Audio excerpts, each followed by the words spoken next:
This meeting is being recorded. Ok, estamos.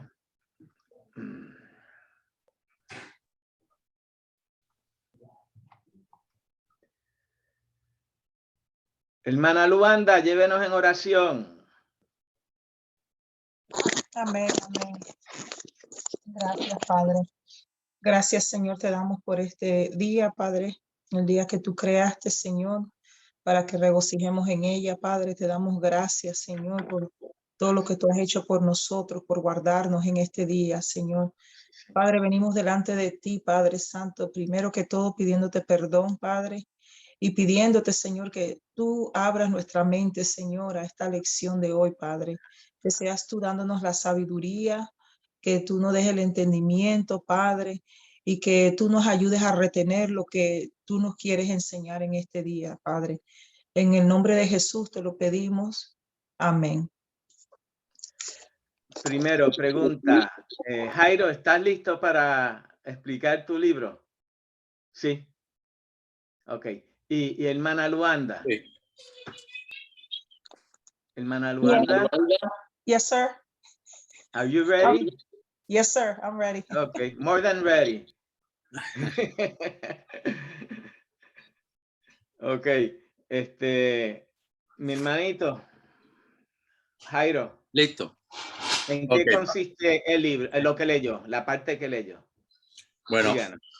Me encantó el libro, pastor, porque nos hace entender algunos aspectos de la fe. ¿Me escucha, verdad? Sí, le escucho bien. Sí. Sí.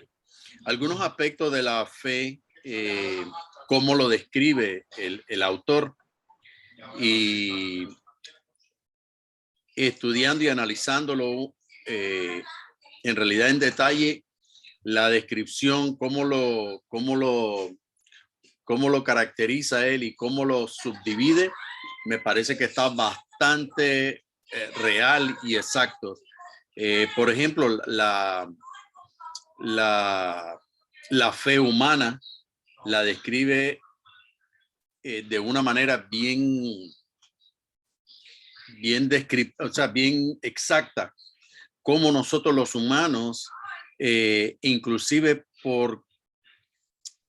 hay algo en el interior, sin hablar de espiritualidad, hay algo en el interior que lo hace creer en algo.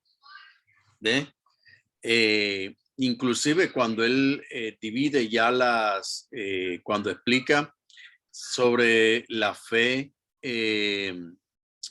espiritual, cuál es la diferencia entre la humana y la espiritual. Me gusta cómo hace esa descripción, esa diferencia. Pero sin embargo, también en la parte de las creencias, ¿no? De la fe en lo que uno cree, cómo se va desarrollando. Lo que me gusta es cómo lo describe, porque en realidad lo describe como en las etapas de la infancia, de la niñez, de la juventud, adolescencia y de las diferentes etapas ya el adulto y en la vejez. Cómo esas etapas van en realidad desarrollándose de acuerdo a la necesidad humana. Me parece que la forma en que lo describe está perfecta, porque la fe de un niño no es diferente a la de un adolescente, aunque el niño o la persona dentro de esa etapa no tenga el conocimiento espiritual para saberlo.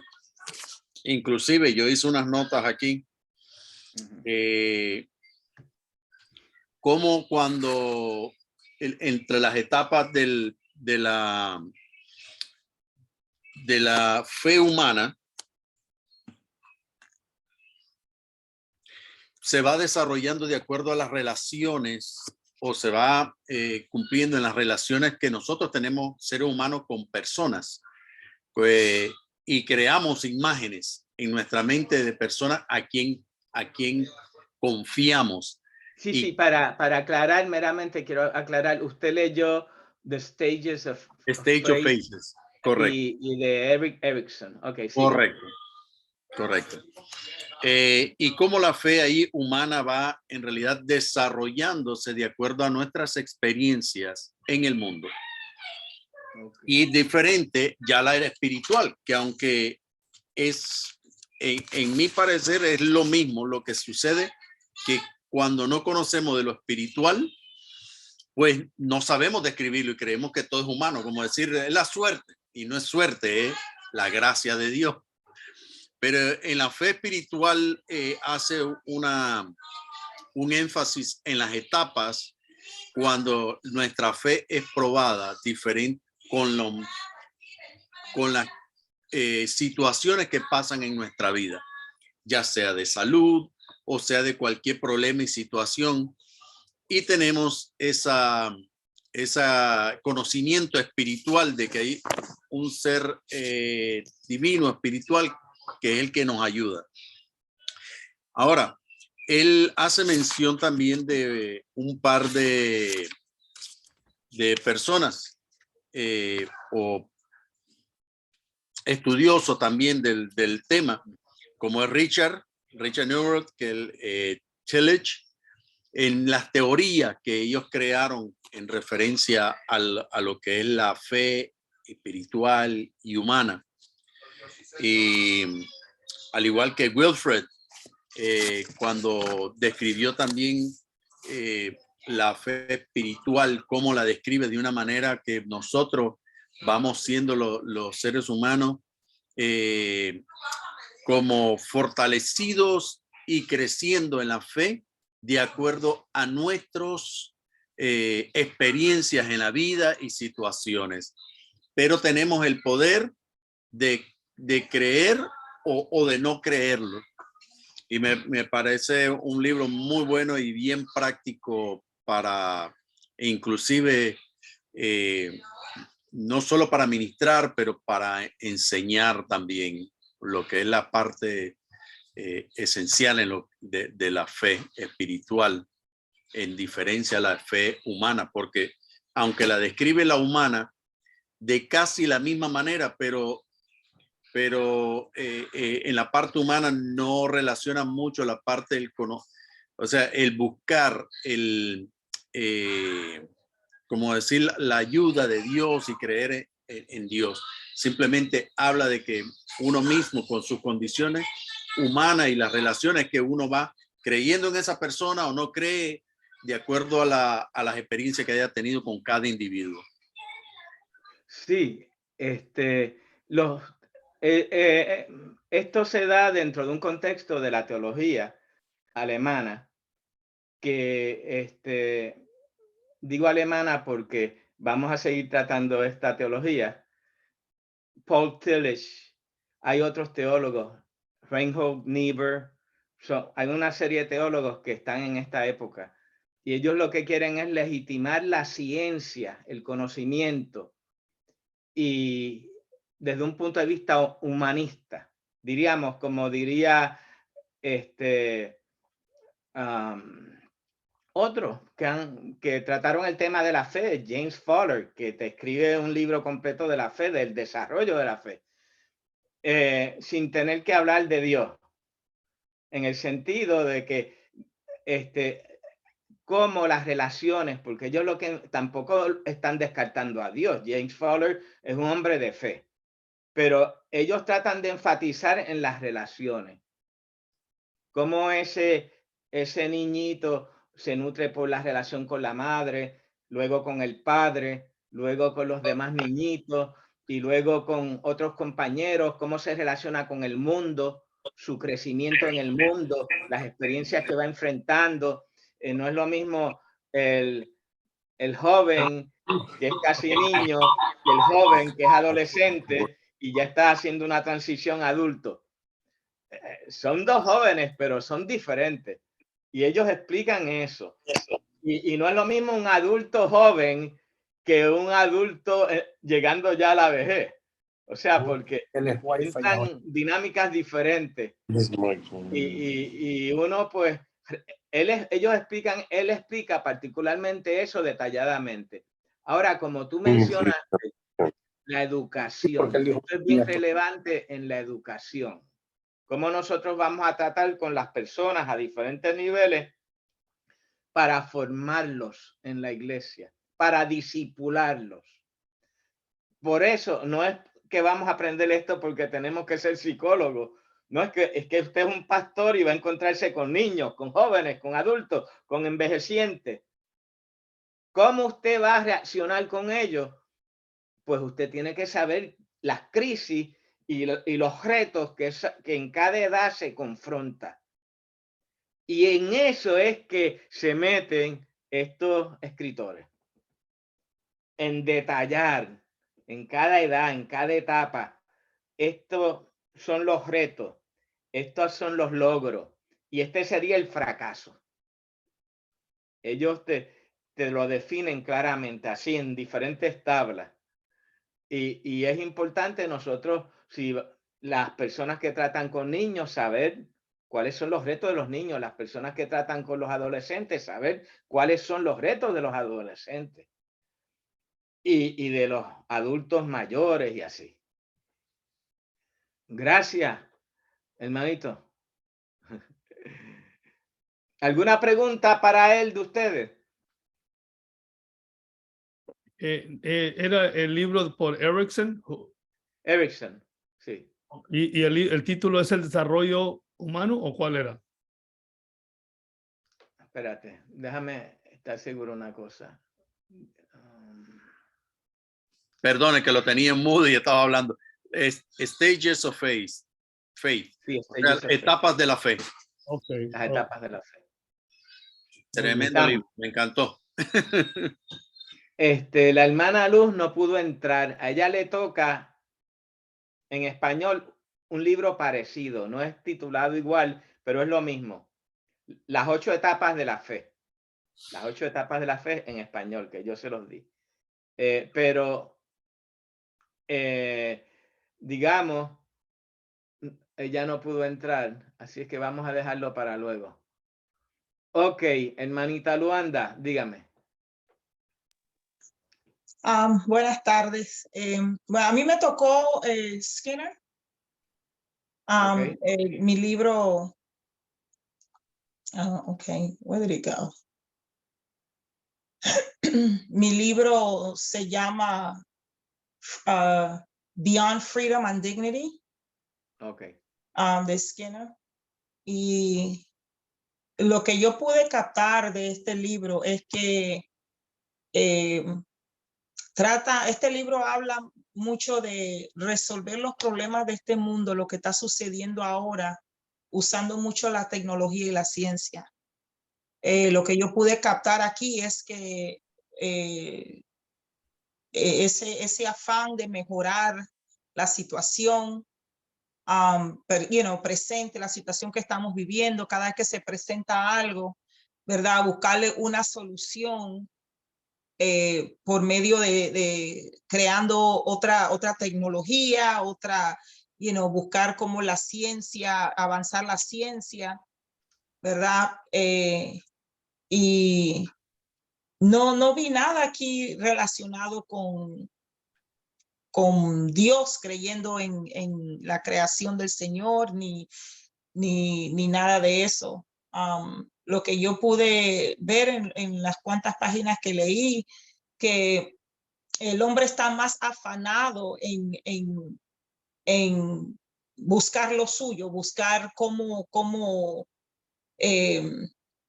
mejorar todo en el mundo, hacer todo mejor y más fácil, ¿verdad? Y entonces queda el hombre dependiendo solo de sus ideas, usando la tecnología y la ciencia, la cual ha empeorado, ¿verdad? Porque al tratar de usar, develop, ¿cómo se dice? Crear otras tecnologías, otra forma de resolver, las cosas se van empeorando y entonces también cambia la actitud de las personas más se frustran, ¿verdad? Y están más agresivas, ¿verdad? Ya como que es más como una competencia con las personas. Eso es lo que estoy viendo yo con este libro. El afán, aquí en mis notas puse por ese mismo afán, pienso que ha cambiado el comportamiento y el pensamiento del hombre, llevándolo al comportamiento agresivo, porque como podemos ver, el hombre, el hambre de querer tener más o encontrar la solución al problema lo lleva a tener comportamiento más agresivo. También puedo ver que otros tipos de personas, porque saben que la tecnología y la ciencia están en pie para ofrecer una solución, dejan de tomar responsabilidad de sus actos. No existe la consideración ni el temor porque ya es un comportamiento adquirido. No hay temor de Dios ni conciencia, que están destruyendo lo que Dios nos ha dado por gracia, pero quieren echarle la culpa a su pasado, el pasado de la persona también, o porque esto le pasó en la niñez, o porque, pasaron por esto, o porque esta persona le hizo esto, o whatever, siempre hay un porqué y una excusa, ¿verdad? Y no buscan, nadie está buscando de Dios. Y ese es mi resumen. No lo oigo, pastor. Está en mute. Que no le ves mayor utilidad en el ministerio, fuera de entender lo que está pasando en el mundo, con los esfuerzos que ellos hacen para tratar de cambiar la conducta. Exacto. Pero no es práctico para nosotros. Es tu comentario. Exacto. Yo te entiendo, Es más como yo voy a hacer y yo puedo y yo quiero, ¿verdad? Pero como, nadie está buscando una relación con el Señor para guía. Claro. Denme un segundo, que me están llamando de emergencia. Un segundito. Ok. Si quiere, pregúntenle si alguien tiene una pregunta de lo que ella habló, o puede darle alguna idea en lo que yo vengo. Un minuto. Hermana, perdón, ¿qué libro era ese? Ese es, el autor es Skinner y se llama Beyond Freedom and Dignity. Perdón, y el tema que estamos hablando de es el la parte de la psicología, no, el Sí, desarrollo la del hombre. tecnología, el comportamiento de la teología.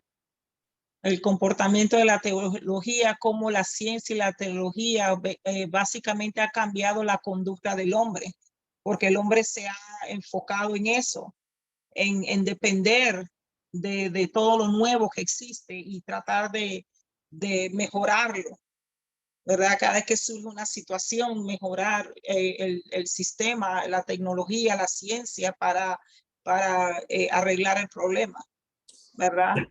O sea, que podemos entender que trata de buscar la contestación a todo sin fe. Yes. El esfuerzo Así humano. mismo. Es el esfuerzo humano. Exacto, la fuerza, el esfuerzo humano. Exacto. Tratamos Exacto. de En resumen, orgullo. y tratan de racionalizar Exacto. la fe. Y algunas Exacto. cosas simplemente no tienen explicación para el creyente, ¿no? Pero aquí Exacto. puedo ver que es la explicación, aunque no tenga una explicación de lo que no es tener la fe en la situación que sea, ¿no? O sea, esto sucede por esto y no fue porque Dios lo hizo. Entonces, un esfuerzo humanista. Exacto. Exacto. No, déjenme explicar. No es ni humanista, es científico. Vamos a decir. Humanista sería Abraham Maslow. Humanista es Erik Erikson, que tratan de ser más humanos. Estos son mecánicos. Estos se creen que el ser humano es como una máquina. Ex máquina, dirían en latín. ¿Qué quiere decir eso? Que ellos quieren cambiar la conducta sin hablar de nada espiritual ni emocional, porque él no cree ni en Freud, ni en Erikson, ni en ninguno. Ni en Él Dios. cree ni en Dios. Él cree en castigo y recompensa. Recompensa ya sea positiva o negativa para modificar la conducta, y castigo. Reinforcement, le dicen en inglés. Right. Positive and negative. And then punishment. ¿Qué sucede? Skinner es el teórico que usan para la correccional, para las cárceles.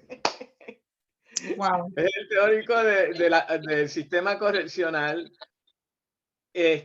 Se ha organizado a base de recompensa positiva, negativa y castigo. Se sabe ya por ellos mismos que eso no quiere decir que la persona vaya a cambiar para siempre. Sencillamente, para condicionarlo temporariamente hay que establecerle límites. Y es como usted dice, es a la fuerza, como diría yo, a la cañona. Diría mi sobrino, mis hijos. Ujú. No es un enfoque psicológico de, mira, tienes un trauma, vamos a ayudarte a resolver el trauma para que cambies tu conducta, un asunto interno, para que cambie tu conducta externa. No, tu conducta se debe exclusivamente a aspectos fuera de ti, ambientales. Y si se cambia el ambiente, dándote un reinforcement positivo o negativo, tú vas a moderarte y a saber cuáles son los límites. Es como el experimento que él usa mucho es los ratoncitos. Cuando hacían lo que él quería, él le daba comida. Cuando hacían lo que él no quería, le daba un shock eléctrico. Y el ratoncito dejaba de hacer. Wow. Pues, miren, hermano, de ahí sale que en algunos casos de enfermedad mental le dan shock eléctricos a la gente. Medicados, supuestamente medicados. Para reaccionar, se espera que eso va a ocasionar una reacción, porque en los experimentos que han hecho con animales, eso supuestamente cambia la conducta para beneficio de la persona. Se usa la terapia eléctrica pensando que el ser humano va como a That's true. reprogram. You're going to be reprogrammed. Como Algo va a usar la pasar en ti. disciplina. Algo va a pasar en ti que Es como Wow. Yeah, que you vas a have to reset. cambiar, vas a Yeah, cambiar. you have to reset it. doctor, usted sabe que hay un chiste de eso. Ajá, dígame. Dice que pescaron a un niño robando. Entonces lo iban a meter a una correccional. Y un profesor psicólogo dijo, no. Ese niño no necesita una correccional, lo que necesita es una educación. Entonces agarran al niño y lo mandan a la escuela, a la universidad. Y 20 años después, el niño ya no robaba vagones, ya no robaba tiendas, robaba vagones. Porque era tan inteligente que ahora robaba en masas.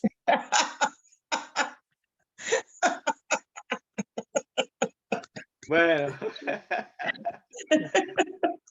pues ha sido interesante, ¿verdad? Tener esta charla aquí en esta primera media hora. Vamos a dar un poquito de clase hoy. Vamos a ver aquí mi clase de hoy. Vamos a poner, voy a poner, déjeme estar seguro que estamos grabando, que no se me ha cambiado esto. ¿Está bien? Vamos a poner el PowerPoint, con el permiso de ustedes. ¿Lo están viendo? Díganme. I don't see it. No, you know. I don't see it. No sale el PowerPoint. Un segundo. Déjeme ver una cosa. Extraño, porque porque se supone que salga. Vamos de nuevo. No sale nada. No, no veo nada. Pues está bien. Dame un segundo. Sí. Ahora yo lo arreglo.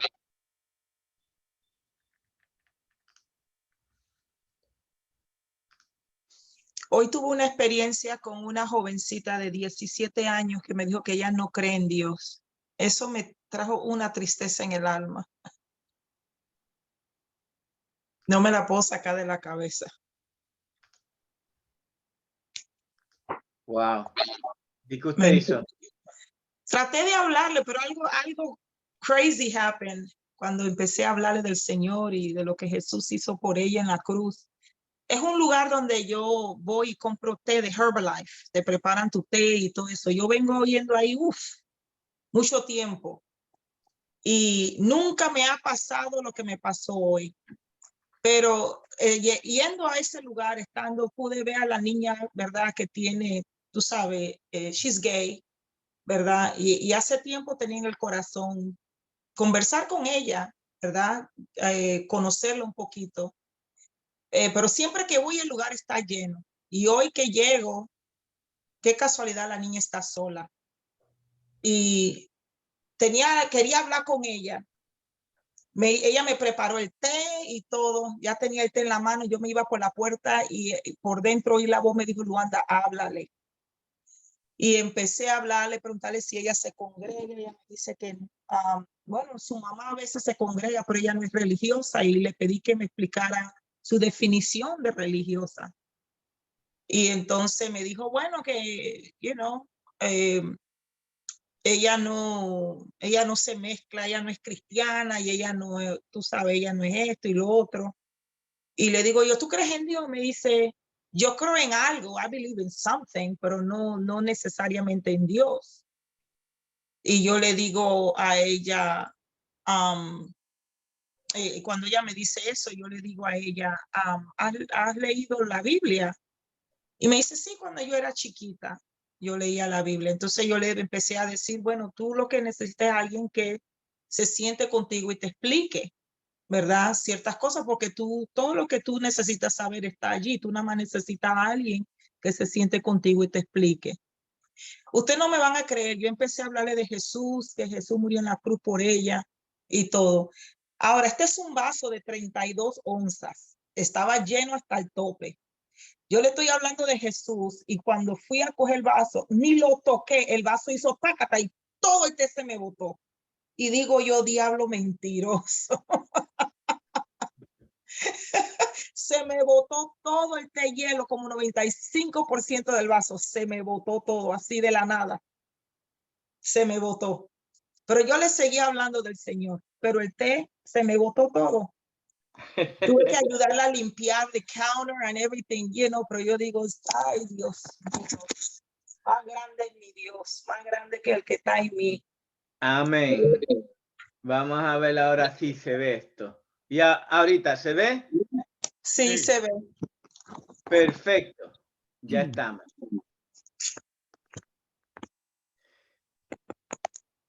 Esta es la película de Bonhoeffer, de la persona que vamos a hablar hoy. Quizás si nos da tiempo le pongo, aunque sea 5 minutos al final. Vamos aquí a entrar en clase. Vimos la declaración de Barmen en un tiempo muy bueno porque era la reforma. Y Hitler viola los principios más elementales de la reforma protestante con el apoyo de la iglesia evangélica, que fue lograr el control y la subyugación de la iglesia al poder del gobierno. Prácticamente convirtió la iglesia en un departamento del Estado. Y todos los líderes de la iglesia alemana, evangélicos, todos le dieron la bendición a Hitler. Ya dijimos que Bonhoeffer estaba en Inglaterra. Esto fue en 1934, del 33 al 35 él estaba en Inglaterra. Él sale para Estados Unidos a un seminario, Union Theological, en Nueva York, hace estudios postdoctorales.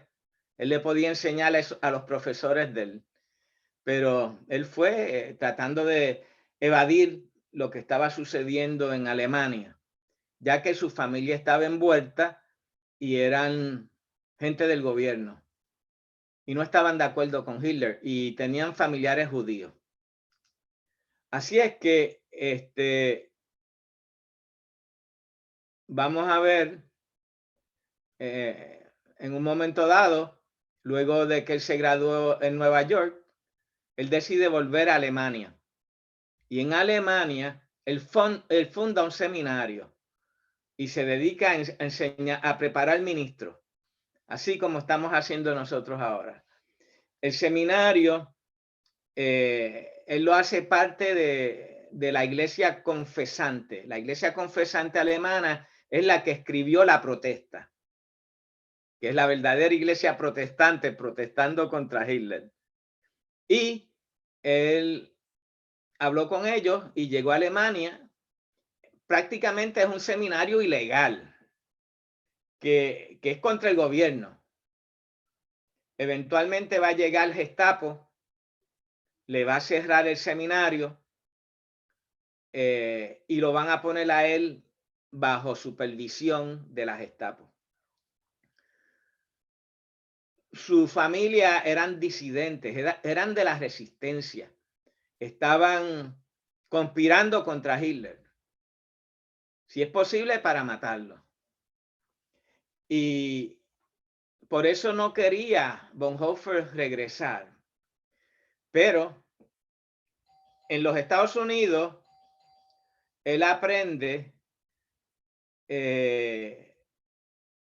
con los negros lo que es el movimiento de derechos civiles y cómo lucharon los negros en Estados Unidos, cómo han luchado para conseguir sus derechos. Y empieza a estudiar también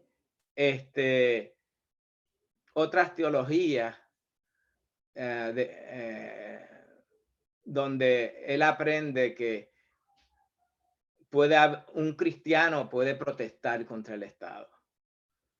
Ya que en Estados Unidos hay una teología también liberal, en el sentido de que esa teología nos viene desde la revolución de la independencia, donde muchos ministros pelearon por la independencia de los Estados Unidos. Y hay ministros famosos, nombres metodistas, porque había un avivamiento metodista en esa época. Pelearon por la independencia. Y así, y hay muchos escritos, y él aprendió de eso. Y dijo, no, pues yo regreso a Alemania y voy a protestar. Me voy a unir a la iglesia confesante que protesta contra Hitler. Y si me matan, que me maten. Perdón. La realidad es que él protestó, pero eventualmente, cuando ya le cierran el seminario, lo ponen bajo supervisión. Perdón.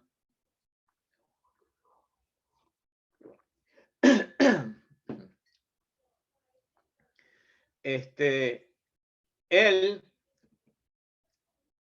empieza a cuestionar, no estoy haciendo nada, no estoy enseñando, ¿qué voy a hacer? ¿Me voy a quedar con las manos cruzadas mientras este asesino sigue matando judíos, mujeres, niños? Primero mataba a los judíos, luego mataba a los homosexuales, igualmente. Él pues decía, pues es una contaminación a la raza alemana, no queremos homosexuales para la cámara de gas, igual que los judíos.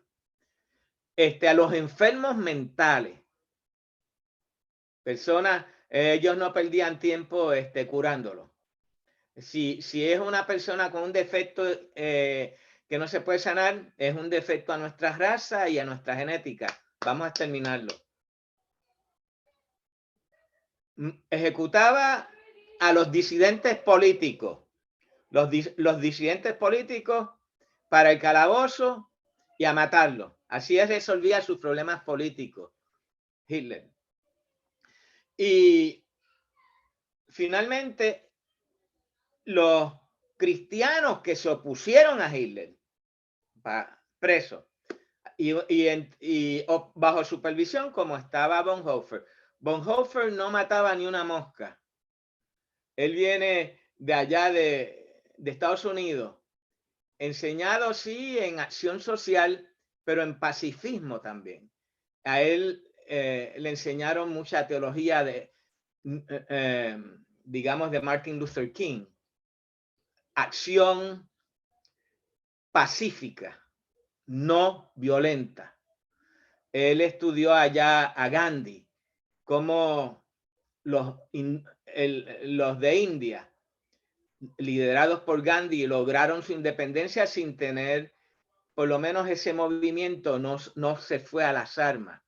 Y ese movimiento, habían guerrilleros siempre, pero el movimiento pacifista de Gandhi nunca levantó las armas y presionó al imperio inglés a retirarse. Fue más la presión que vino por causa de los ingleses matar a los que estaban protestando pacíficamente que por matar a los que estaban armados. El mundo se viró contra Inglaterra y le exigieron a Inglaterra que se saliera y dejara libre a India. Todo eso estaba estudiando en Estados Unidos, en New York, y principalmente allí era un seminario de muchos profesores de la raza negra, africanoamericanos, miembros del movimiento de derechos civiles. Así es que él llegó motivado a Alemania a cambiar o a protestar de una forma pacífica. Esa fue la intención. Y por eso se dedicó a enseñar. Pero ya después que pase el tiempo que está haciendo nada, la resistencia se le acerca. La resistencia son los familiares de él. Y le dicen, mira, ayúdanos. No levantes un arma, pero llévanos esta información a Inglaterra. Llévanos esta información a Suiza. Informa lo que está pasando aquí. Y dinos también una de las responsabilidades que le asignaron, observar a Hitler, la ruta de Hitler. Eso era lo más importante que quería la resistencia. Y como él se tenía que reportar a Gestapo, tenía que estar allí en medio de ellos, cualquier cosa que él pudiera saber, pues ellos la iban a utilizar la resistencia. ¿Para qué? Para crear un complot, una conspiración para matar al dictador. Tanto están detrás de él que él acepta.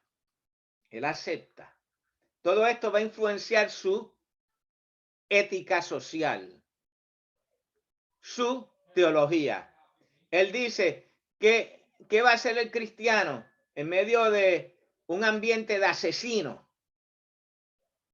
El cristiano se va a esconder debajo de la cama o debajo de las piedras. O el cristiano va a ser solidario con aquellos que quieren cambiar el sistema. Punto. Él hace una comparación en uno de sus libros. ¿Qué usted haría si viene un perro salvaje corriendo a tirarse encima de una niña, a matarla y a descuartizarla? ¿Qué usted haría si usted tiene un arma? ¿Qué usted haría? ¿Usted dejaría que ese perro matara a la niña? ¿O usted mataría al perro? Él usa ese ejemplo.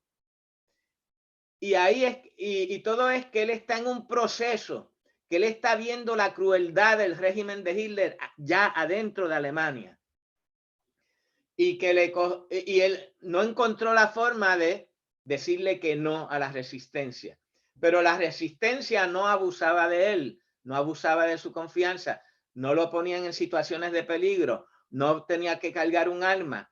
No, o sea, había una serie de cosas que ellos sabían que Bonhoeffer no iba a hacer.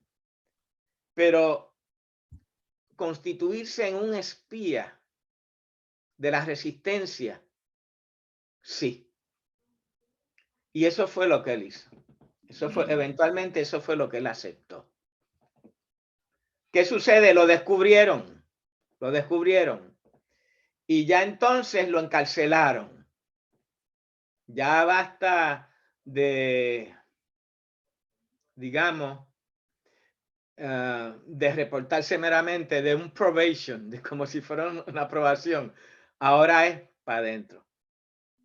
Y no tan solo eso, lo descubren cuando hubo un complot para matar a Hitler que fracasó. El complot fracasó. Del fracaso del complot mataron como a 5.000, ejecutaron como a 5.000. A él descubrieron lo que él hacía, que él daba información. Lo dejaron vivo. ¿Hasta cuándo? Hasta cuando llegaron los aliados a la frontera de Alemania y llegó Rusia, la Unión Soviética a la frontera de Alemania y Patton, llegó el general Patton, y tenían, ya cuando están llegando a los campos de concentración para liberar a los presos, 3 o 4 meses antes de haber llegado allí, lo mataron, lo ahorcaron. Lo ahorcaron con 5 de los activistas sí que conspiraron y que fueron de los ejecutores para asesinar a Hitler. Pues cuando ejecutaron esas personas, pues ellos metieron a Bonhoeffer y él muere en la horca. Les explico todo esto porque vamos a ver a un hombre que escribe unos libros y que él comienza a repensar el cristianismo. Y particularmente el protestantismo. Él es un doctor en teología. Estudió con los mejores teólogos protestantes. Karl Barth escribe la Declaración de Barmen. Rudolf Bultmann. Muchos de los teólogos que estuvieron ahí en el 1934 con Karl Barth fueron profesores de él. Él llega a los Estados Unidos pudiendo ser profesor, escapando de tener que regresar a Alemania. Y los mismos profesores le traducían sus libros al inglés. Y este fue uno de los libros que le tradujeron. En inglés,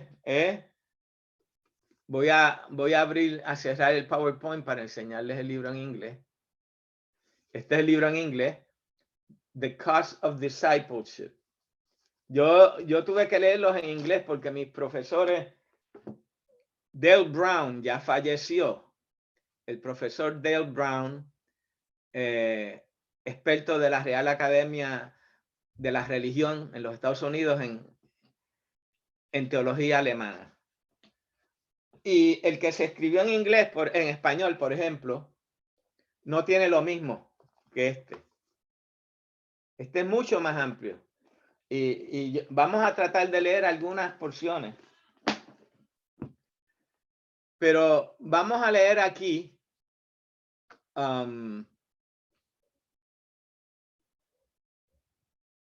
algo de ese libro, The Cost of Discipleship.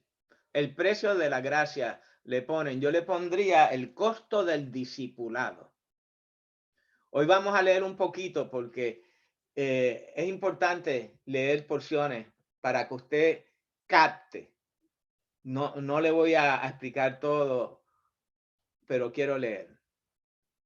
Usted va a coger la idea del libro. La gracia barata es el enemigo mortal de nuestra iglesia.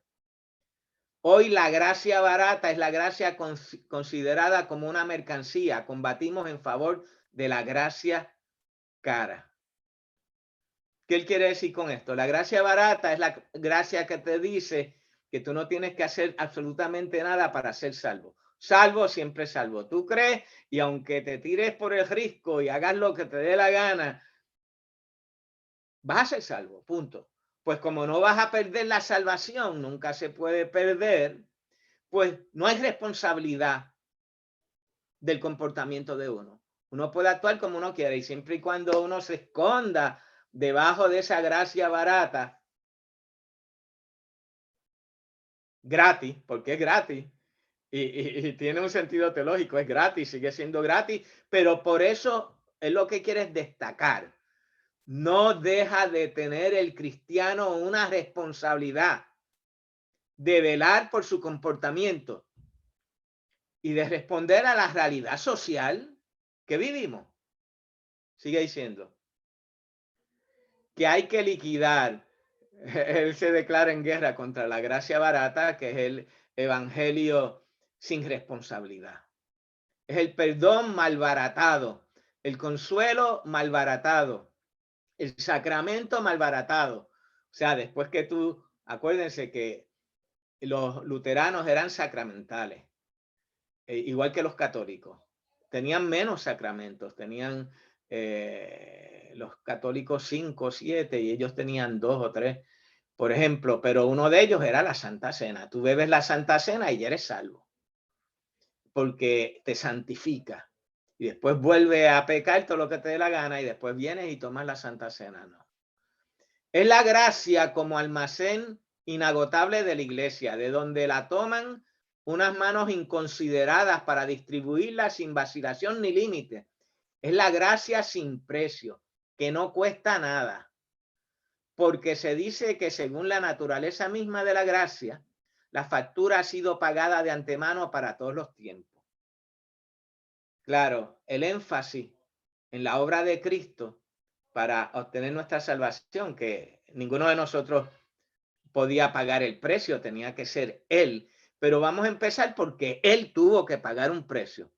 También hay una parte que nos toca a nosotros, es lo que Él dice. Gracias a que esta factura ya ha sido pagada, podemos tener todo gratis, todo gratis. Como dirían, se daba mucho, decían los peores en la iglesia, yo rechazo esa maldición, pero eso era lo que decían, son los hijos de los pastores. Y depende de lo que le enseñe, depende de lo que le enseñe. Si le enseñas que él puede irse a pecar como le dé la gana y eso no va a tener ningún efecto sobre su salvación, aunque seas calvinista y seas reformado, que crees en la predestinación tiene su lugar. Un calvinista serio te va a decir lo siguiente: tú serás salvo, pero yo tengo en duda que seas salvo, porque el que es salvo de verdad, no por el precio que tú pagaste, sino por lo que Cristo pagó, va a dar frutos dignos de arrepentimiento. Si tu vida no da fruto, un reformado serio te va a decir: tú nunca has tenido la experiencia de la salvación. Porque el que tiene la experiencia de la salvación da fruto. Esto es para aclarar, no todos los reformados van a justificar eso, ese tipo de comportamiento. Pero el arminiano te va a decir bien claro, en blanco y negro: tú tienes libertad, tú tienes libre albedrío. Si tú escoges pecar, ya tú sabes para dónde tú vas. Así es que la salvación se pierde. No es totalmente ajena a tu vida y a cómo tú vives. Y ahí entra la amonestación de Pablo: el que esté firme, mire que no caiga. Que no sea que te deslices. Y Pablo usa una frase muy cruda, que a veces me cuesta hasta usarla: el perro vuelve a su vómito. Y nosotros pues tenemos que evitar, podemos decirle que sí al pecado o podemos decirle que no. Porque Cristo se sacrificó por nosotros y pagó el precio. Y yo recibí esa salvación tan grande, pues yo tengo la responsabilidad de comportarme como un hijo de Dios, como una hija de Dios. Gracias a que esta factura haya sido pagada, podemos tenerlo todo gratis. Los gastos cubiertos son infinitamente grandes y por consiguiente, las posibilidades de utilización y dilapidación son también infinitamente grandes.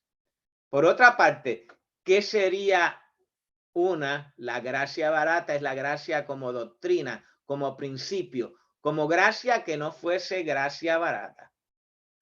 Te la están regalando, te están diciendo que no importa lo que tú hagas, tú eres salvo.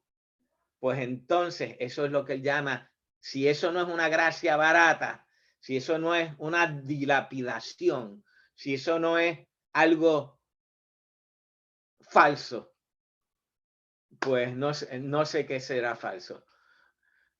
Es el perdón de los pecados considerado como una verdad universal. Es el amor de Dios interpretado como idea cristiana de Dios.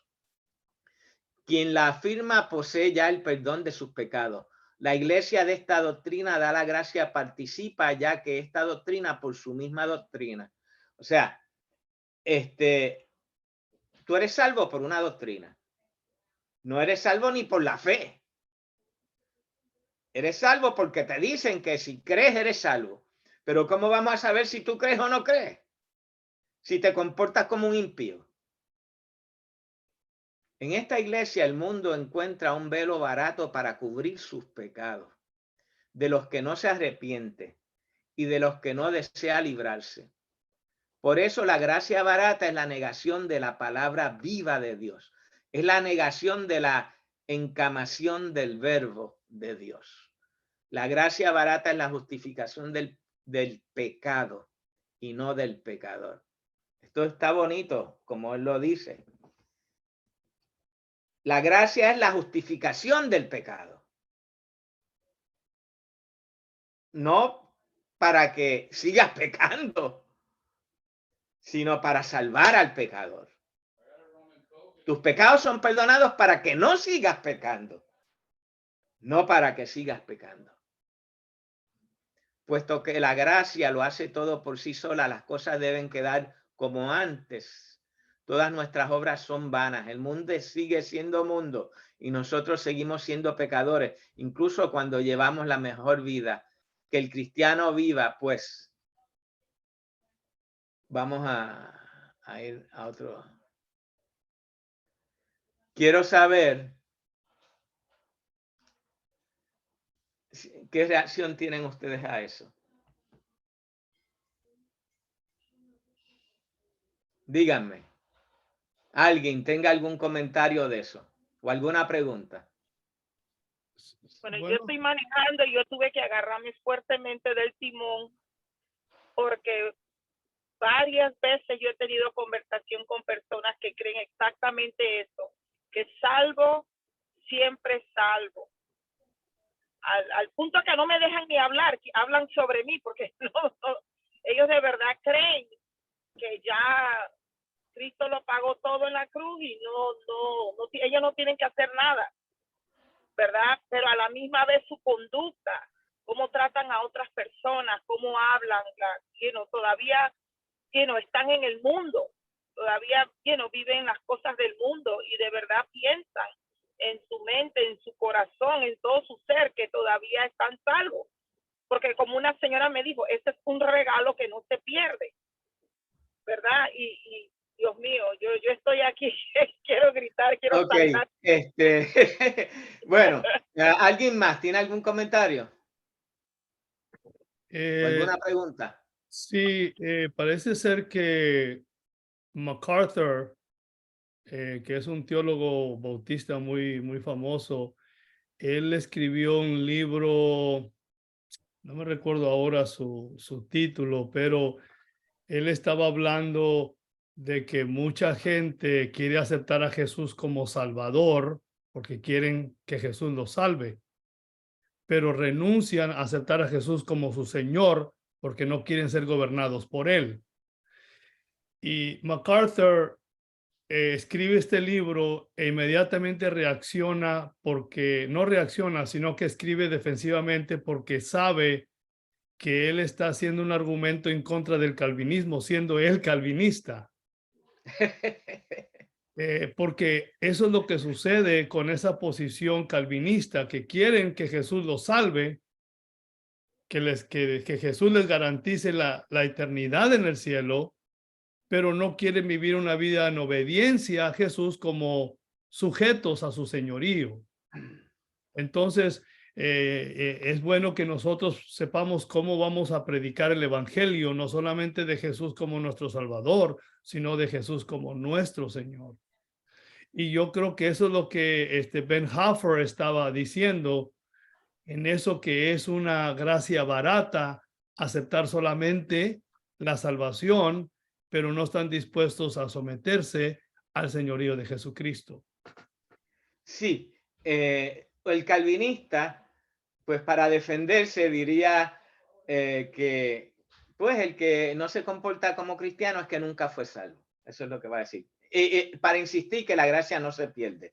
Pero esos son argumentos teóricos, filosóficos que no nos interesan.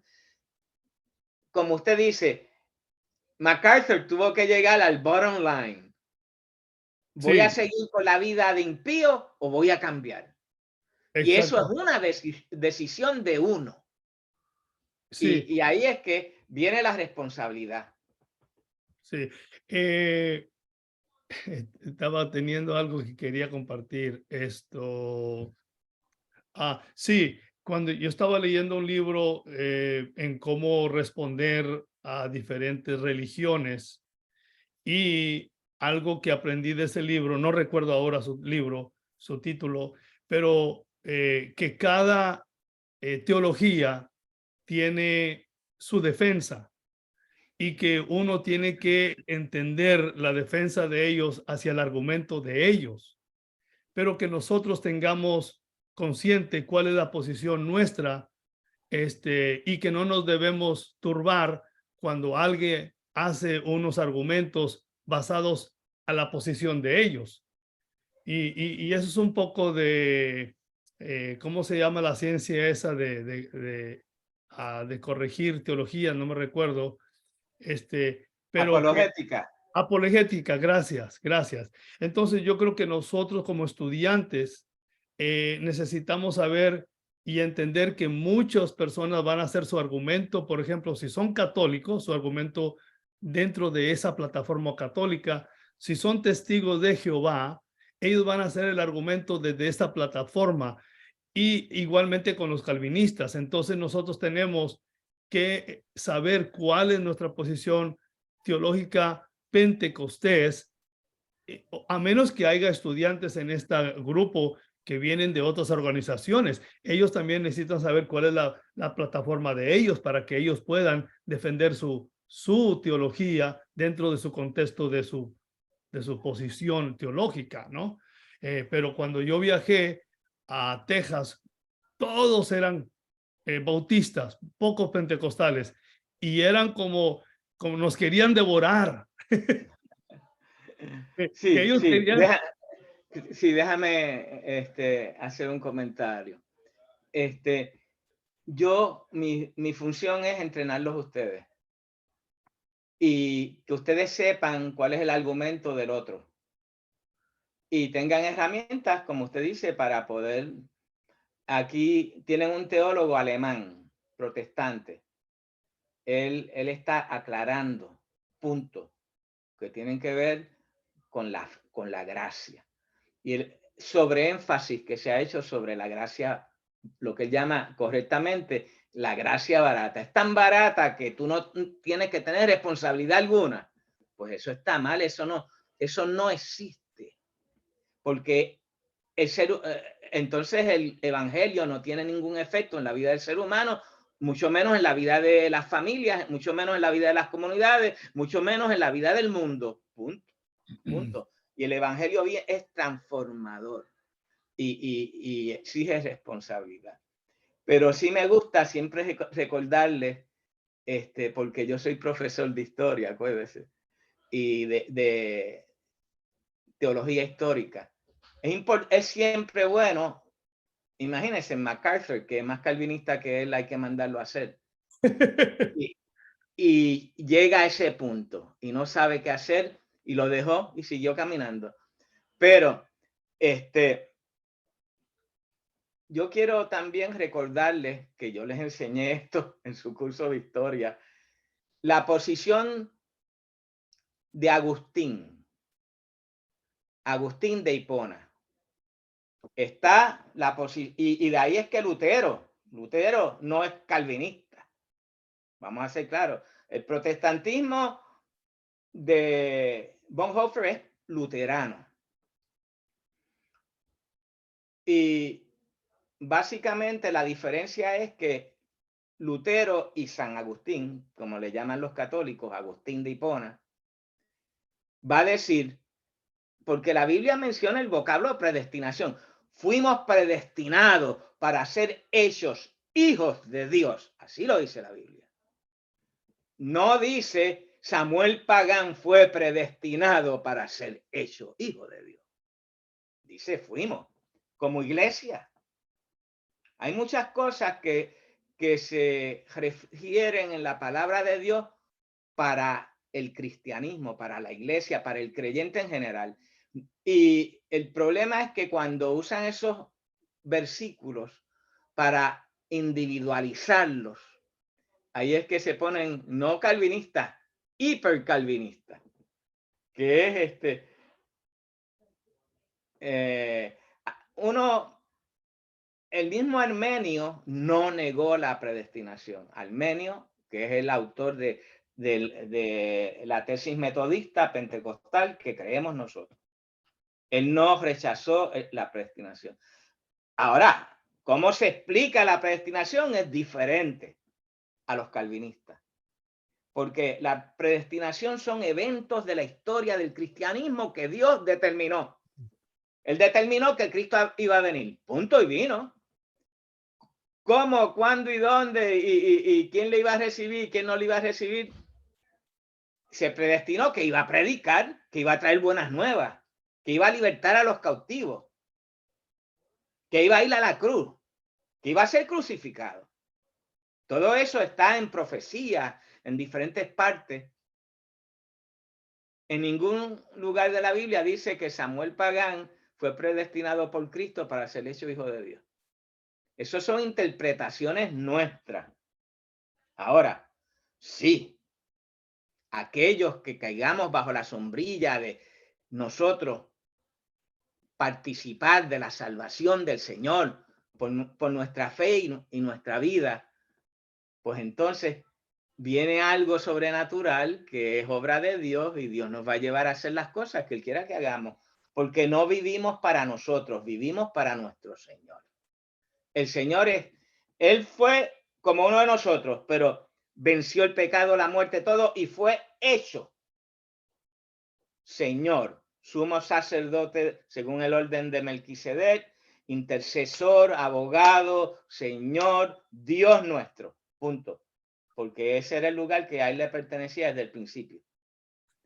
Pero como humano, él pasó por un proceso y desde esa perspectiva humana, él fue elevado como el primero vestido de hombre que venció el pecado, la muerte, al diablo, a los demonios. ¡Pum! Y le fue dada esa posición de autoridad. Pero dice la palabra, dice Pablo, que vino a esta tierra y nos llevó con él y nos sentó con él en lugares celestiales. Estamos sentados con Cristo, dice Pablo, en lugares celestiales. ¿Qué quiere decir? Que hubo un propósito para él venir. Y sentados, ¿quiénes? Aquellos que les reciban. Si usted no les recibe, ¿qué va a recibir? No, usted tiene que, hay una parte suya en este proceso. Y esa es la parte que Arminio señala que hay libertad de ser cristiano o no serlo. Dios no señaló por dedito, este sí, este no. Hay libertad. Y Dios en su preconocimiento y su presciencia, Él va a ver todo, Él sabe todo. Pero Él se limitó a sí mismo y nos dio libertad. Y los que hemos escogido somos nosotros, aunque Él ve que lo escogimos. Sí, doctor, qué bueno que usted está explicando eso porque lo que yo estaba diciendo, que entendamos la posición de cada religión, me quise decir que hay que, si uno va a hablar con una persona que tiene una posición, hay que entender esa posición para nosotros también decirles, ok, yo sé lo que yo sé cuál es la posición tuya, pero yo quiero enseñarte esta posición. Entonces, el argumento de la predestinación, eso es correcto. Sí, nosotros también creemos en la predestinación, pero no predestinados personalmente, sino Claro. hay un proceso de predestinación para todos los que creen. Todos los que creen. Exacto. Entonces, Ya nuestra trayectoria está definida. Y los profetas también profetizan de eso, del pueblo de Dios y de la venida de Cristo y de todo lo que va a suceder en el mundo. Todo eso ya está escrito y revelado. Y sí, nosotros pues sencillamente predicamos lo que ya Dios ha dicho. Y muchos dicen que el ministerio profético fue afectado.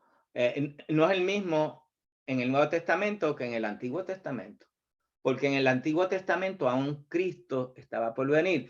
Mucha de la profecía enfatiza en el futuro. En Cristo tenemos varios profetas en la iglesia primitiva. Ágabo, el profeta, que le puso un cinto a Pablo y le dijo, no vayas para Jerusalén, que allí te están esperando para meterte preso. Y Pablo se fue y lo metieron preso. Pablo dijo, a mí no me importa que me metan preso, yo lo que quiero es predicar y voy a ir allí a predicar. Gloria a Dios. Dios me dice que me van a meter preso, pero voy para allá, porque Dios también me dice que tengo que ir. Amén. O sea, el rol de la profecía, edificación, exhortación y consolación, lo dice el apóstol Pablo en 1 Corintios, capítulo 12 y 14, habla de los dones. Entonces, ¿qué sucede? Que el énfasis de los dones ministeriales en el Nuevo Testamento es uno, en el Antiguo Testamento es otro. En el Nuevo Testamento es edificar la iglesia. Entonces, ¿qué sucede? Que pues esas cosas hay que explicarlas y la gente quiere explicar todo de una sola forma. Pues nosotros tenemos que abundar un poquito más para poder entender cómo son las cosas y poder explicarlas a los que creen diferentes a nosotros.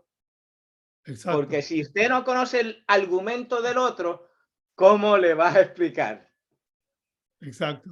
Lo primero que te va a decir si tú no sabes nada de lo que yo creo. Exacto. Entonces, pues ahí uno, pues la autoridad de uno está, sí, yo sé lo que tú crees. Y lo que tú crees, pues, no es lo que yo creo por esto y por esto. Exacto. Seguimos, pero me llama la atención mucho, esto es un teólogo, pero un teólogo que él está confrontado por toda esta situación que ha sucedido en Alemania, donde la iglesia alemana protestante le dio la bendición a un dictador, a un criminal. Y él él va a confrontar todo eso en sus libros. Es interesante. Vamos a seguir leyendo 2 o 3 cositas. Voy a saltar, se nos va el tiempo. Voy a saltar aquí a otra página. Vamos a ver, porque esto hay que leerlo para uno aprenderlo. ¿Están leyendo? ¿Pueden Sí. ver? Sí. Ok. Vamos a ver lo que él dice de la cruz, el seguimiento y la cruz.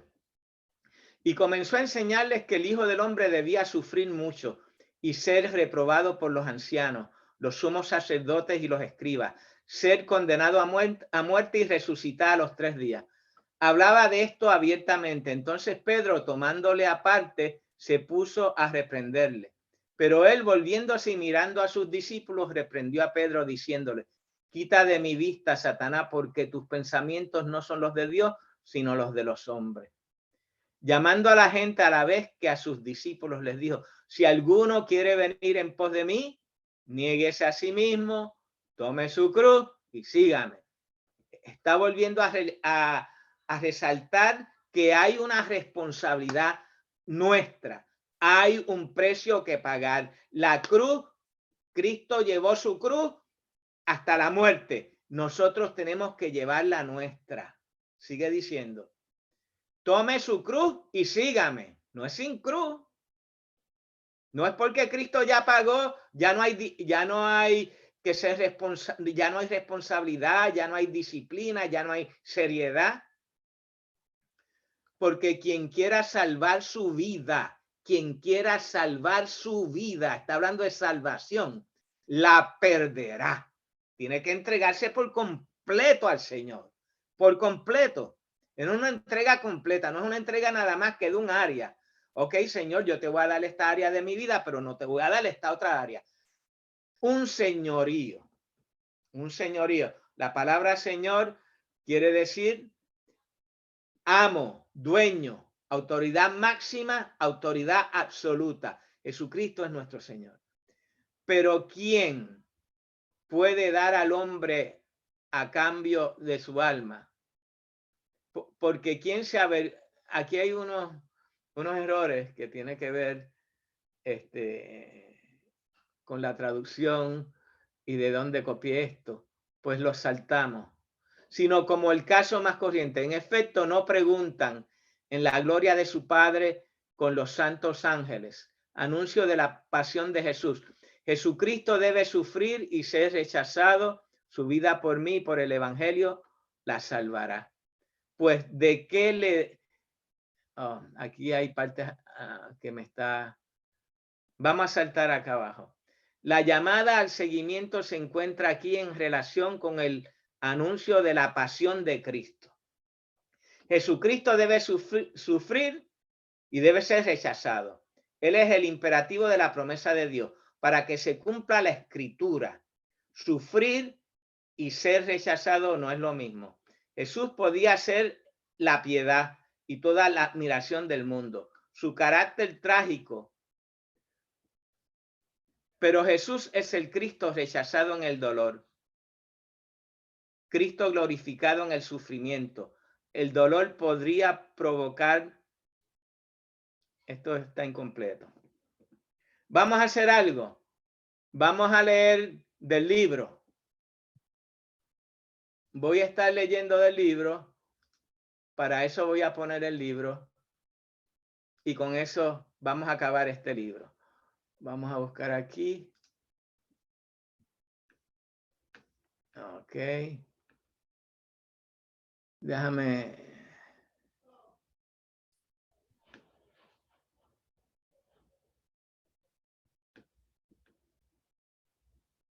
Ok. Déjame ver si sale aquí.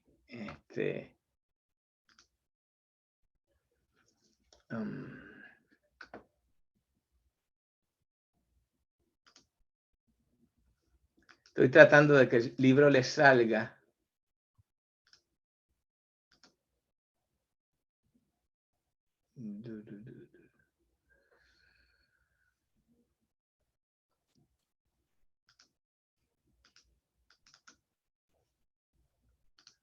Me dicen si salió.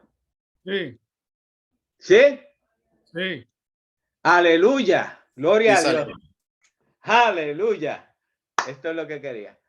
Ok, vamos a leer. Aunque sea algunos pedacitos, porque se nos va el tiempo. Ya no nos queda mucho. Y comenzó a enseñarles que el Hijo del Hombre debía sufrir mucho y ser reprobado por los ancianos, los sumos sacerdotes y los escribas, ser condenado a muerte y resucitar a los 3 días. Hablaba de esto abiertamente. Entonces Pedro, tomando la parte, se puso a reprenderle. Voy a saltar. Ahí sabemos que si alguno no quiere venir en pos de mí, quiere venir en pos de mí, nieguese a sí mismo, tome su cruz y sígame. Sabemos que ese es el versículo de la cruz, porque quien quiere salvar su vida la perderá. Pero quien pierda su vida por causa de mí, por el evangelio, la salvará. Vamos a ver lo que él dice. La llamada al seguimiento se encuentra aquí en relación con el anuncio de la pasión de Jesús. Jesucristo debe sufrir y ser rechazado. Es el imperativo de la promesa de Dios para que se cumpla la escritura. Sufrir y ser rechazado no es lo mismo. Jesús podía ser el Cristo glorificado en el sufrimiento. El dolor podía provocar toda la piedad y toda la admiración del mundo. Su carácter trágico podría conservar su propio valor, su propia honra, su propia dignidad. Pero Jesús es el Cristo rechazado en el dolor. El hecho de ser rechazado quita al sufrimiento toda dignidad y todo honor. Debe ser un sufrimiento sin honor. Sufrir y ser rechazado constituyen la expresión que sintetiza la cruz de Jesús. Cuando él dice es sin honor, ¿qué quiere decir? Que es una humillación. Jesucristo no tan solo sufrió. El sufrimiento de Jesús fue el sufrimiento de un criminal siendo inocente. Es una humillación total. Es un desprecio total. Es una situación, es un sufrimiento multiplicado. Sigue diciendo, la muerte de cruz significa sufrir y morir rechazado, despreciado. Jesús debe sufrir y ser, vamos a buscar la otra página.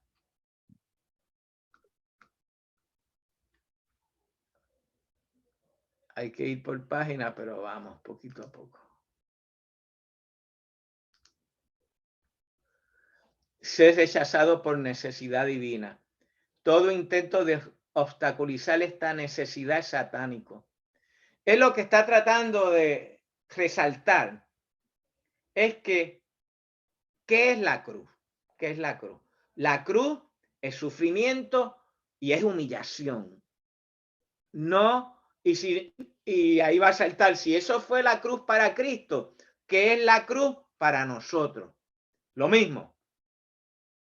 Estos cristianos a los cuales Pedro les habló y Pablo les habló, están condenados a muerte.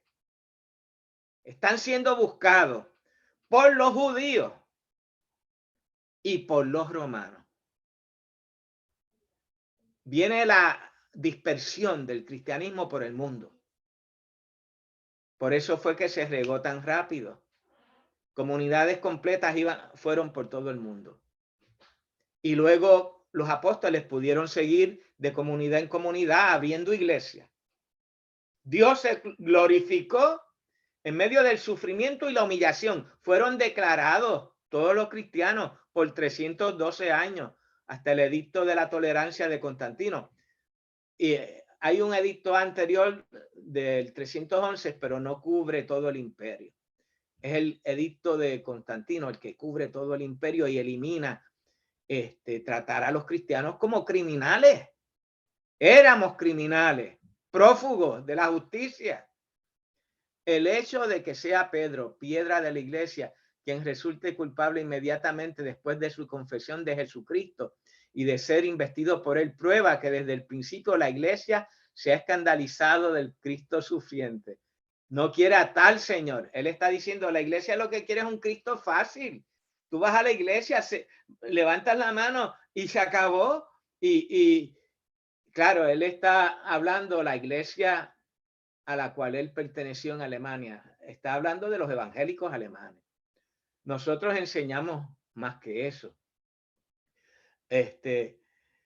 Y para eso estamos mostrándole esta experiencia a ustedes. Y cómo Dietrich Bonhoeffer reacciona, siendo él uno de los teólogos más versados que ha tenido. Algunos dicen que es el más trascendental del siglo XX. No quiere a tal Señor y como iglesia de Cristo no quiere que su Señor le imponga la ley del sufrimiento. La protesta de Pedro muestra su poco deseo de sumergirse en el dolor. Con esto Satanás penetra en la iglesia. Quiere apartarla de la cruz de su Señor. Sin cruz no hay evangelio. El evangelio es llevar la cruz de Cristo. Eso es lo que nos están diciendo los apóstoles de esa primera iglesia perseguida. Ese fue el mensaje. A una iglesia perseguida, sentenciada a muerte, declarados criminales que lo perdieron todo y fueron regados por el mundo. Y que se mantuvieron firmes en su fe. Él está destacando. La iglesia de los apóstoles no es la misma iglesia de Alemania que le dieron la bendición al dictador para salvarse de la muerte y para alcanzar el dinerito que Hitler le pasaba a la iglesia. Esta es la crítica. Claro, el hombre lo hace muy finamente, pero de eso es que se trata. Es un confrontamiento a la fe de la iglesia que se entrega y no lucha y no batalla y no sufre por defender el evangelio. Jesús se ve obligado a poner en contacto a sus discípulos de forma clara e inequívoca con el imperativo del sufrimiento. Igual que Cristo no es el Cristo más que sufriendo y siendo rechazado, del mismo modo el discípulo no es discípulo más que sufriendo, siendo rechazado y crucificado con él. El seguimiento en cuanto a vinculación a la persona de Cristo sitúa al seguidor bajo la ley de Cristo, es decir, bajo la cruz. En otras palabras, no todo es sufrimiento, no todo es humillación, pero no hay evangelio sin cruz, punto. Vas a sufrir, vas a ser rechazado por defender el evangelio, vas a ser criticado, vas a ser marginado. Hay hermanos que me rechazan a mí por las cosas que yo enseño. ¿Qué voy a hacer yo? Yo estoy enseñándoles a ustedes lo que yo aprendí, pero no todo el mundo acepta esto. Pero nosotros tenemos que abrir nuestros ojos porque usted va a ser responsable por lo que usted le enseña a sus ovejas. ¿Quién nos va a pedir responsabilidad a nosotros? Nuestro Señor, porque hemos dicho que hemos aceptado a Cristo como Señor. Entonces, ¿cómo le vamos a enseñar a los hermanos en la fe un evangelio sin cruz? Pues como Cristo ya sufrió en la cruz, ya la cruz no tiene ningún significado para nosotros, no. Sin embargo, la comunión a los discípulos de esta verdad inalienable comienza de forma curiosa con el hecho de que Jesús vuelva a dejar a sus discípulos en plena libertad. Si alguno quiere seguirme, es con cruz, pero tiene que ser que tú quieras seguirle, que quieras someterte a su señorío, aceptarlo como Dios y Señor de tu vida. Dice Jesús, no se trata de algo natural, ni siquiera entre los discípulos. No se puede forzar a nadie, no se puede esperar esto de nadie. Por eso dice, si alguno quiere seguirme, despreciando todas las propuestas que se le hagan, una vez más, todo depende de la decisión.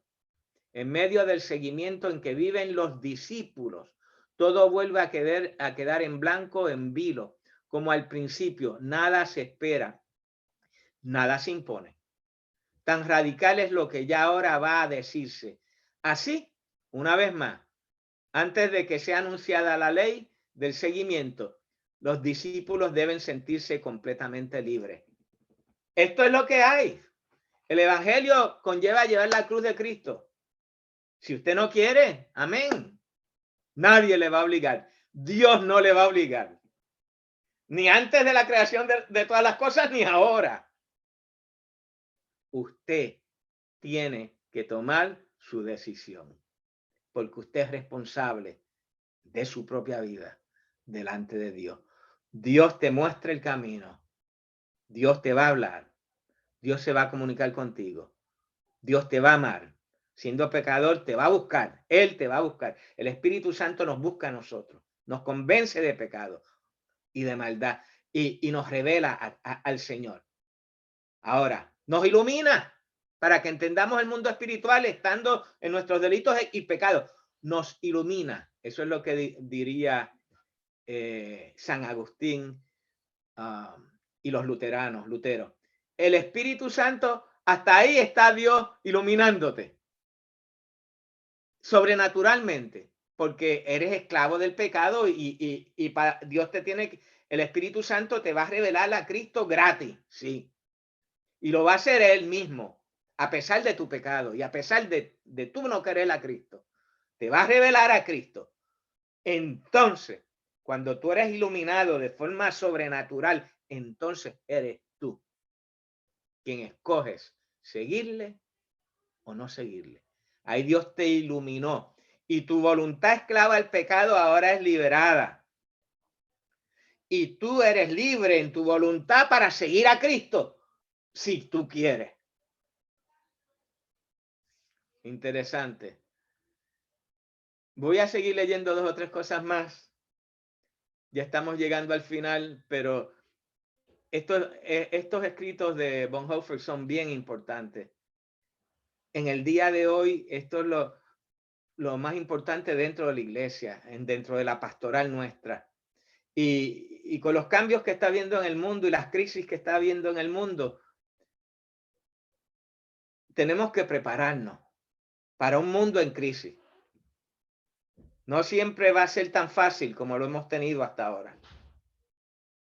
Y estos hermanos, específicamente, particularmente Dietrich, estuvo en medio de una de las crisis más grandes de la modernidad, que es la dictadura de Hitler. Sigue diciendo, si alguno quiere venir en pos de mí, nieguese a sí mismo. Lo que Pedro dijo al negar a Cristo, no conozco a ese hombre. Puedes escoger negarle si quieres. Es lo que debe decir de sí mismo el que le sigue.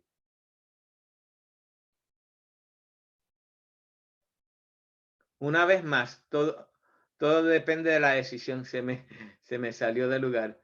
Ok, volvemos a lo mismo. La negación de sí mismo no consiste en una multitud, por grande que sea, de actos aislados de mortificación o de ejercicios ascéticos. Tampoco significa el suicidio, porque también en él puede imponerse la propia voluntad del hombre. No quiere decir que tú vas a borrar tu voluntad. Eso es lo que quiere decir con el suicidio. Vas a matar tu voluntad. No. Los seres humanos tenemos voluntad.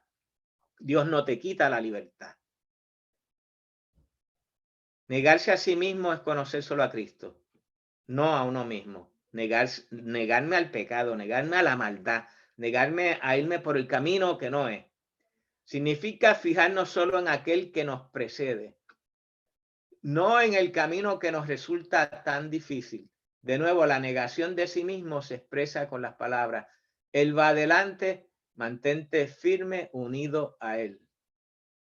Tome su cruz. Jesús, por su gracia, ha preparado a los discípulos a escuchar estas palabras, hablándoles primero de la negación a sí mismo. Vamos a saltar aquí. La cruz no es el mal y el destino penoso, sino el sufrimiento que resulta para nosotros únicamente el hecho de estar vinculados a Jesús.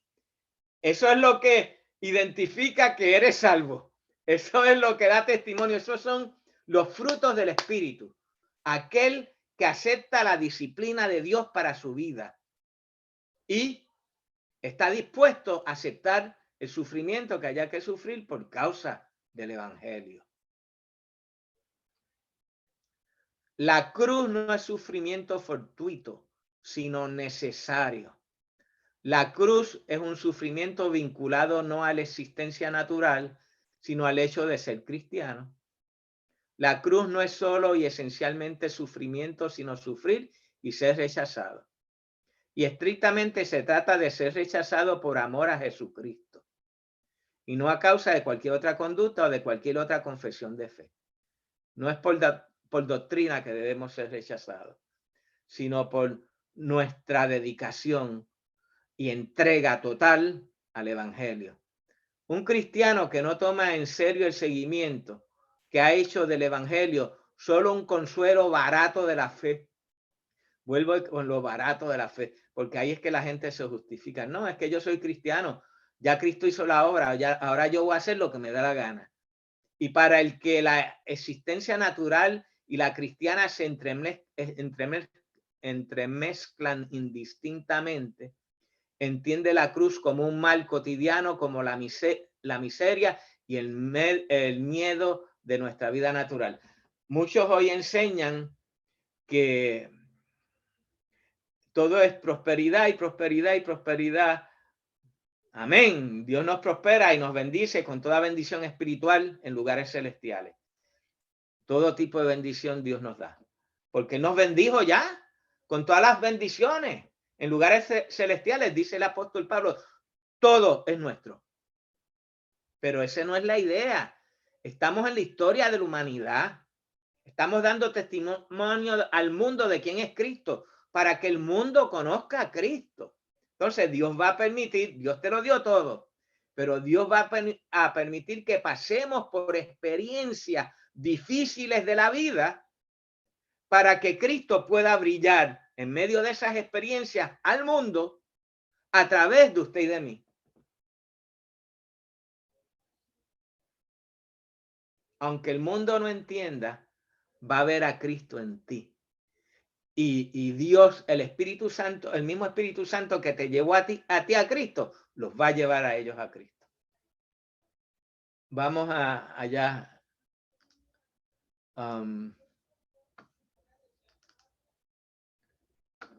Vamos a ver si puedo salir de aquí. Ok. Bueno, preguntas y reacciones. Comentarios, lo que sea. Yo creo que Dietrich Bonhoeffer está alineando nuestra fe con la veracidad de la palabra, porque a veces nos olvidamos de que la cruz es parte fundamental de nuestra fe, y con la nueva teología de la gracia barata, de la prosperidad, etcétera, etcétera, tendemos a alejarnos de lo que es parte de nuestra fe. La cruz, hay que abrazarla. Aleluya. Amén. ¿Algún otro comentario? Es difícil porque no es lo que nos han enseñado, pero tampoco se lo habían enseñado a Dietrich. Él lo articuló a la luz del sufrimiento que él estaba teniendo y del sufrimiento de un país entero bajo la bota de un dictador. Toda su familia fue perseguida, todos. Y su hermano va a ser ejecutado, varios familiares de él van a ser ejecutados y él fue ejecutado. Doctor, yo creo que cada creyente tal vez confiesa que abraza la cruz, pero yo creo que nosotros adornamos la cruz que queremos abrazar. Por ejemplo, para muchos, abrazar la cruz es enseñar en contra del maquillaje, en contra del vestuario, en contra de muchas cosas, pero eso no es la cruz. Entonces, yo creo que necesitamos revisar las escrituras en comparación, qué entendemos que es la cruz y qué es dentro del contexto de lo que Jesús está diciendo, que toma tu cruz y sígueme. Yo les invito que lean el libro completo en ese mismo entendimiento, lean el libro completo y después me dicen. Pero sí, yo me senté una vez a leerlo y lo leí completo. No paré de leerlo hasta que acabé. Así es que les invito a leerlo. Hello, dígame.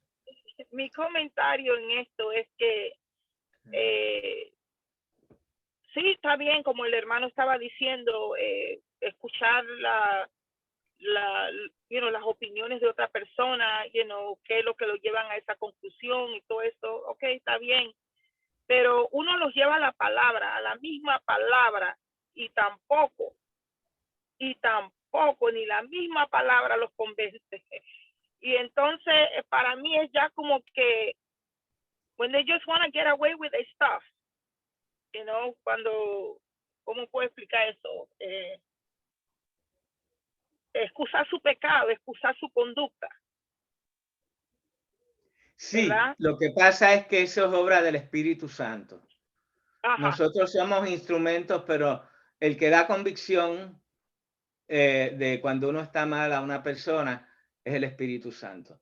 Nosotros somos parte de un equipo que va a ayudar a llevar el mensaje, pero no estamos solos en ese proceso de comunicar, de evangelizar, de dar la palabra. Dietrich escribió su experiencia, pero lo que él está buscando es que la gente se inquieten y empiecen a hacerse las preguntas que él se hizo y se cuestionen la doctrina y la tradición que les han enseñado. Si de verdad eso es lo que Cristo vivió y los apóstoles.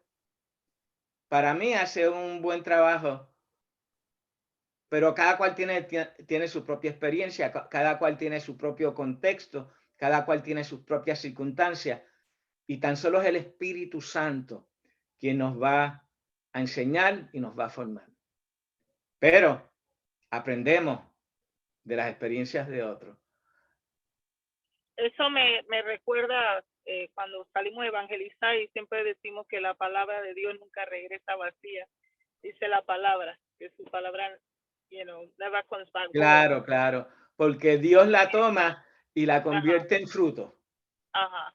Ya ahí nosotros es declararla. Right. Quien la hace verdad en las vidas es el mismo Espíritu Santo. Amén. No somos nosotros. Amén. Amén. Y la persona, cuando le llega la palabra revelada, decide si la va a vivir o no. Exacto. Eso es lo que nos está explicando Dietrich a su forma. Right. Bueno, yo creo que hasta hasta que tienen que pasar por algo drástico antes de venir a la cruz o a venir a Cristo, tienen que primero pasar algo totalmente drástico en sus vidas. Sí, hay personas que si no es con malas experiencias no vienen a los caminos del Señor. Eso es verdad. Y nosotros cuando nos sucedan cosas difíciles no debemos extrañarnos. Sabemos que el mismo Dios que ha estado con nosotros va a seguir con nosotros. Vengan las experiencias que vengan. Que mire, mi padre, hijo de ministro, sus 3 hermanos, hijos de ministro, acabaron los 3 en el frente de guerra en la guerra de Corea. A la vez. Uno estaba en un avión tirando bombas. Los otros 3, eran 4, perdona. Son 5 hijos, 4 varones, hijos del ministro, una hembra, mi tía. Los 4 varones, desde el menor hasta el mayor, en el frente de batalla, en medio de una guerra. Y mi abuelita orando. Y mi abuelo de rodillas por sus hijos. Les tocó vivir una guerra, punto. Les tocó vivir la depresión de los años 30 en Puerto Rico. ¿Qué sucede? Y luego cuando sus hijos crecen, una guerra. Dios está con uno. Mi padre me cuenta que estaban en el perímetro de la entrada de los chinos, cuando entraron los chinos. ¿Quiénes estaban allí midiendo coordenadas y tirando información al otro lado de las fuerzas coreanas? Un grupito de puertorriqueños. Entre ellos, el teniente era un gringo, el único gringo, y mi padre era el sargento. Un joven de 19 años, hijo de un ministro. Entraron los chinos por miles, Eso se dice que fue casi 1 millón. Ahí estaban estos boricuas con equipados dirigiendo. Al entrar fue tan fuerte que se tuvieron que trepar en un monte. Se treparon en un monte. Fueron rodeados por un mar de chinos. Se le acabaron las balas, se le acabó la comida, se le acabó el agua. Tuvieron 40 días allí. Los chinos entraban, los atacaban y se iban. Lo que querían era que se rindieran, Japoneses. Los chinos. Okay. Entraron en Corea, el ejército chino. Eso fue en 1952 por ahí. Fue en Corea. Japón fue en la Segunda Guerra Mundial. Peleando Esta es la guerra que viene después de la Segunda Guerra Mundial. Que fue con Corea del Norte y China. Entran los chinos, como casi 1 millón, y finalmente ellos no se rindieron, los sacaron. Llegó de noche un grupo de turcos y los sacó.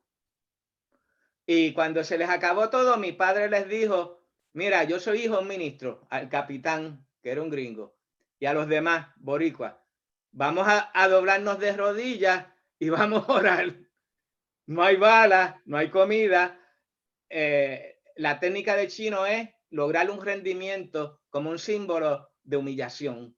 No los querían matar, lo que querían era que se rindieran. Y entraron allí a hablar con ellos. Ríndanse, ya, ríndanse. No se rindieron, salieron vivos. Y eso fue un batallón de puertorriqueños. Pero ¿qué hicieron la noche que salieron vivos? Estaban de rodillas orando. Eso era lo que hacían. Bueno, ¿Y yo me voy qué pasa? Que si no llega a estar el hijo del pastor allí, los liquidan. Y él los puso a orar a todos. Mira, ya aquí no hay bala que valga, ya aquí no hay alimentos, lo que nos queda es orar. Y entra de repente un grupo de turcos encubiertos, atravesaron todas las líneas chinas y se los llevaron. Mi padre recibió una medalla de oro del presidente de Corea del Sur. Y ese batallón que salió así, fueron condecorados. Y yo fui a Washington. Ya él, antes de morir, lo volvieron a condecorar. Pero eran 4 hermanos a la vez en guerra y los 4 hijos del pastor allí metidos. ¿Qué uno va a decir? ¿Que Dios está castigando al pastor y a su hijo y a su familia y le quiere matar a todos los hijos? No. Les tocó, punto. Y como buenos hijos de pastor fueron y cumplieron, pero oraron y todos regresaron vivos. Y 2 de ellos fueron capturados. Y mi papá se considera que fue capturado, pero se escaparon. Y los otros 2, los mayores, eran capitanes. Salieron vivos. Y el que estaba arriba bombardeando salió vivo también. Y cuando nos toca, punto. ¿Qué me tocó la pandemia? Pues nos tocó una guerra, no, porque nosotros estamos orando para que no haya guerra. Y si Dios permite la guerra. Guerras y rumores de guerra, mas aún no vendrá el fin. Otra depresión, como los años 30. No, nosotros estamos orando para que no haya depresión. Vino la depresión. Usted está en el mundo porque Dios nos puso aquí, porque nos necesita aquí. Y las tragedias que sucedan en el mundo, para eso Dios nos tiene a nosotros.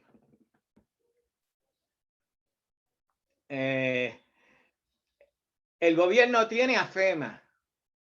Dios lo tiene a usted y a mí. Disaster Relief. Cualquier desastre, usted y yo. No, que nos vamos a poner a llorar o a gritar. ¡Ah! Dios nos dejó. No, señor. Cada reto representa una oportunidad para Dios glorificarse. Y nosotros, como buenos soldados de Cristo, vamos a recibir instrucciones del Señor y vamos a hacer lo que Él diga. Y Dios siempre nos va a guiar, siempre nos va a proteger,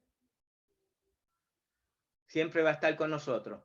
Y si me toca dar la vida por Cristo, amén, sepa dónde voy. Amén. ¿Qué tú dices a eso, Jairo? Estoy completamente de acuerdo. Así es. Jairo, tú corriste en medio de balas, ¿verdad? Sí. Y estás aquí.